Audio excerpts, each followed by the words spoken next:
Hello everybody, welcome to my channel. Hope you're all doing well out there. So here I have some poppies. I've been painting a lot of poppies. This weekend is Memorial Day here in the States, and a red poppy is a symbol of remembrance for the troops, for military active duty people who were lost in wars. And usually it's a red poppy, but I wanted to mix it up today and do a blue poppy right there. So that's what I'm going to be painting for you today with a red background. It is red, white, and blue. So the colors I am using today are the Pyro Red Light, and then that's a permanent alizarin crimson, Hansa lemon yellow, and then a sap green right there. So those are the four colors I'm using. I'm also going to be using a paint pen. That's a Sakura Pen Touch paint pen. It's white. And then a Posca acrylic pen. And then just a black waterproof marker. And the reason I'm using the Pen Touch instead of the paint pen is just because it was a finer tip. So I got a 6x9 piece of cold pressed watercolor paper, and I'm going to be using a bag. I have a hard time with poppies. I always have, or just flowers in general, but I discovered if I use a crinkled up little shop bag that you get at the grocery store to put vegetables in or whatever, it makes a really good shape of a flower. So what I'm going to do is I'm going to take that crinkled up little plastic bag and I'm going to be dipping it in some masking fluid. And I poured a little bit of that masking fluid on my surface there. It's kind of like a plastic piece of board vinyl that I have my painting attached to. So I just poured a little bit of that out there, and then I'm dipping my plastic bag into it and just plopping it on my paper there. And the reason I'm doing this is because I'm going to be painting around those shapes with the red.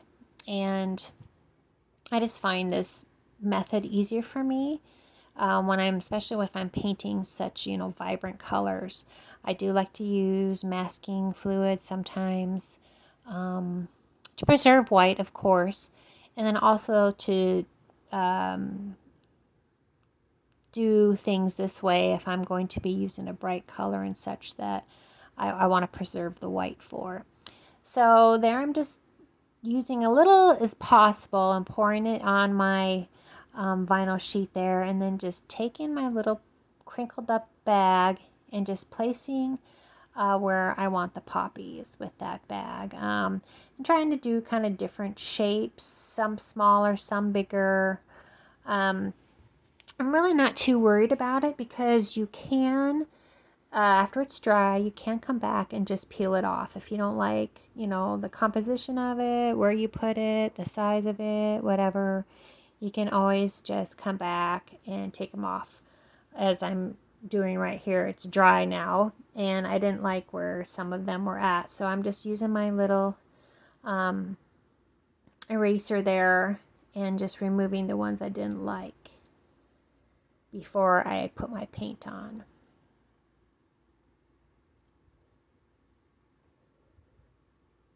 So next I'm coming in with my red, and this is the alizarin crimson. Sorry, I can never say that right. But anyway, I'm using a pretty good. I wouldn't say it's kind of like a milk consistency mixture. I wouldn't say like thick, but it's not too watery mixture of this paint. I want the background to be really vibrant. So as you can see, I'm taking my brush. I'm just going around. I'm not actually painting like over those flowers. I'm painting around the flowers because there is some spots of white that the masking fluid did not cover inside of those flowers, and I don't want that to be red because I'm going to be coming over that with blue. So I'm just kind of just going around those flowers with the paint. And as you can see, I will be doing a number of coats of this because I really want this, like I said, to be a bright, vibrant background. So I do actually mix some of the Pyro Red Light in here with the crimson color, just to kind of give it a little bit of a brighter color red. So now it is dry, and after it's dry, then I came in with my Posca acrylic pen, and I am just drawing in the stems and the leaves of the poppies. Now, the reason I'm doing it with white is because I'm going to be coming back over it with the sap green. And you can use watercolor over acrylic paint. This Posca pen is acrylic, but you just want to make sure that it's dry before you go over it with your watercolor.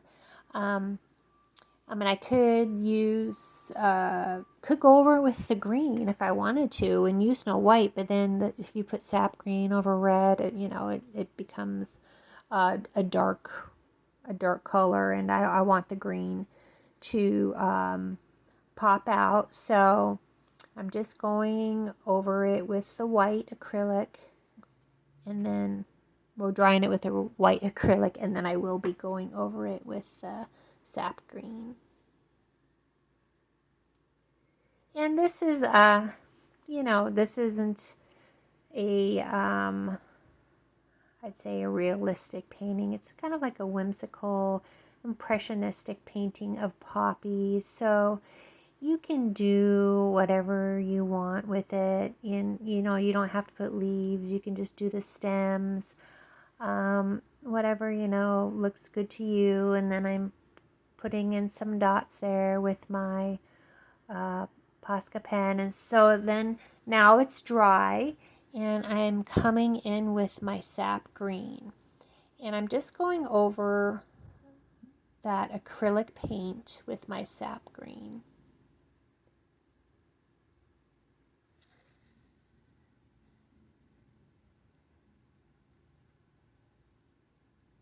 And also if you had gouache, you could just use gouache over the watercolor. I do have gouache. I could have done that because gouache is opaque, so that would go over and work with that. With this, you could use that over the watercolor and it would pop nicely. You could also just use a green acrylic pen. I didn't have a green color acrylic pen that I liked. It just didn't match the color that I was going for. So that's why I decided to use my watercolor. So then here I'm just blotting, taking my damp brush and blotting a little bit of paint out in circles there, just to give it kind of like a little bit of a bouquet look. And then it was all nice and dry, so the masking fluid, so I'm taking it off with my eraser.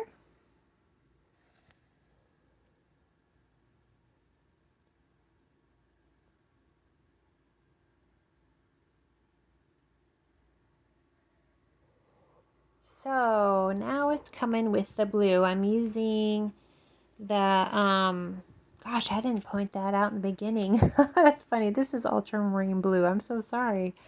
I just realized that. So I'm using an ultramarine blue, and I'm using a fairly kind of like a milky consistency with this too. And I'm leaving the center of the round poppy flowers. I'm not painting the center because I'm going to be coming back with my red to do the center.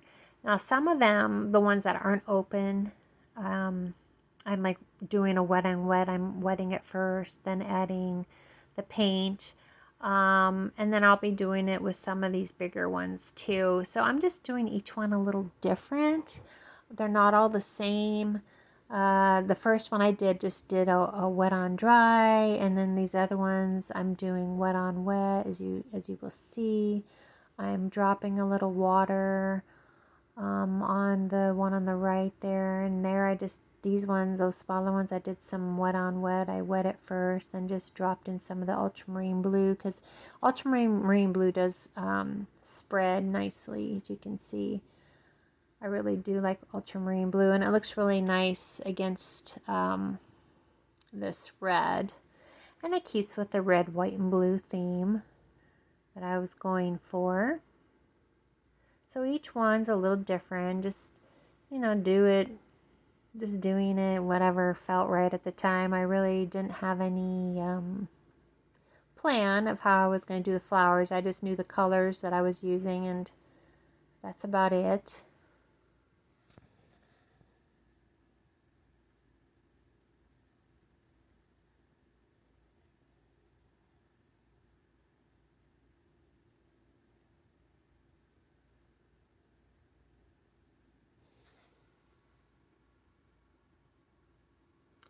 And then I'm taking, I mixed a little bit of the ultramarine blue with the crimson, and it makes like a dark purple color. So I'm just coming back and just adding some shading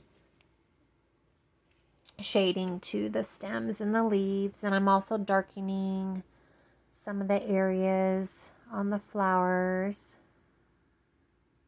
just to create some contrast.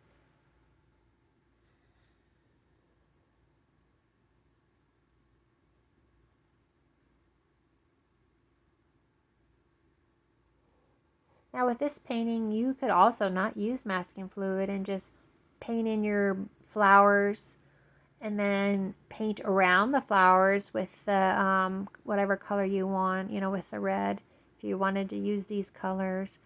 But I just find for myself with these poppies, it was just easier to mask them off and then use the, and then do the red around the masking fluid and do it this way. There's so many different ways to do paintings, You can kind of achieve similar results doing it different ways. But of course, it is going to look different though too.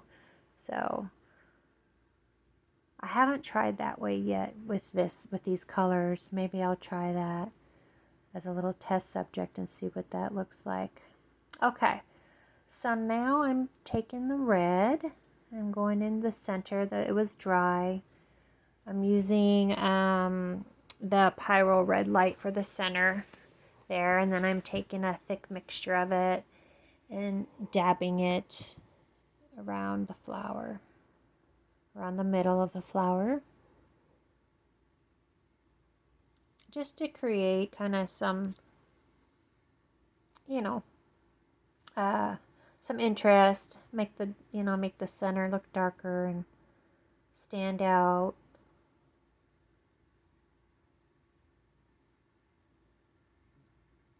And now I took now I'm taking my wet brush, just with water, no paint on it. I'm just kind of softening up those white edges around the flowers, just adding some water to it, just to kind of soften up those white edges, so it's not such a harsh edge.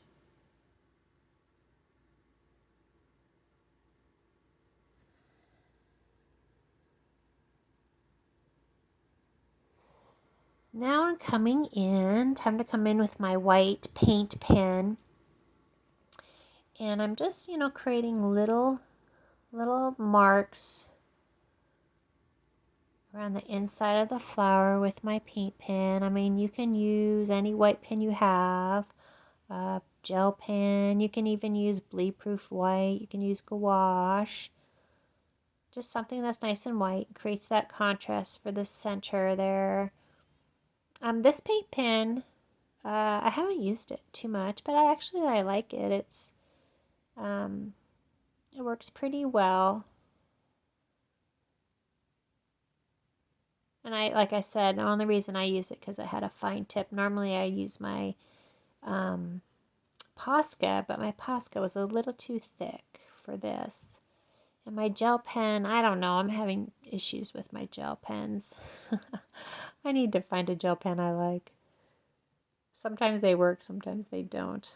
They can be finicky, those gel pens. But this pen worked actually pretty good for this technique that I'm doing here.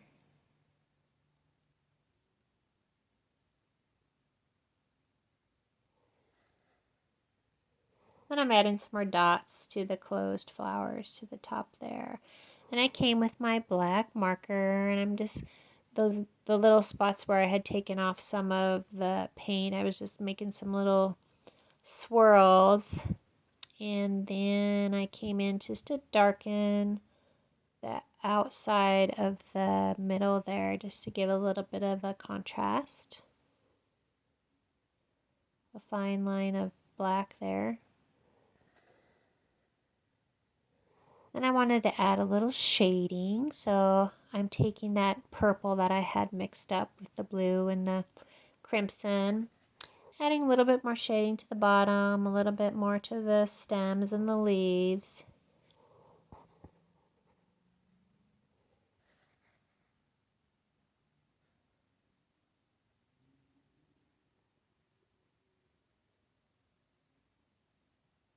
Now I'm taking my gold. I wanted to outline it with gold. I just like the way that looks. It kind of actually really makes it pop to me. So that is red gold, my Kuretake paints that I have there. Those are the only Kuretake paints I have, and I see so many people using them now. They might have to break down and buy some. But yeah, so I'm just adding a nice border of that gold. Adding a few more little dots with my white pen. And that was it. So I hope you guys enjoy this video. Thank you so much for sticking with me. Please like and subscribe if you haven't. And I hope everybody has a wonderful weekend. Thanks so much, and we'll see you soon. Bye-bye.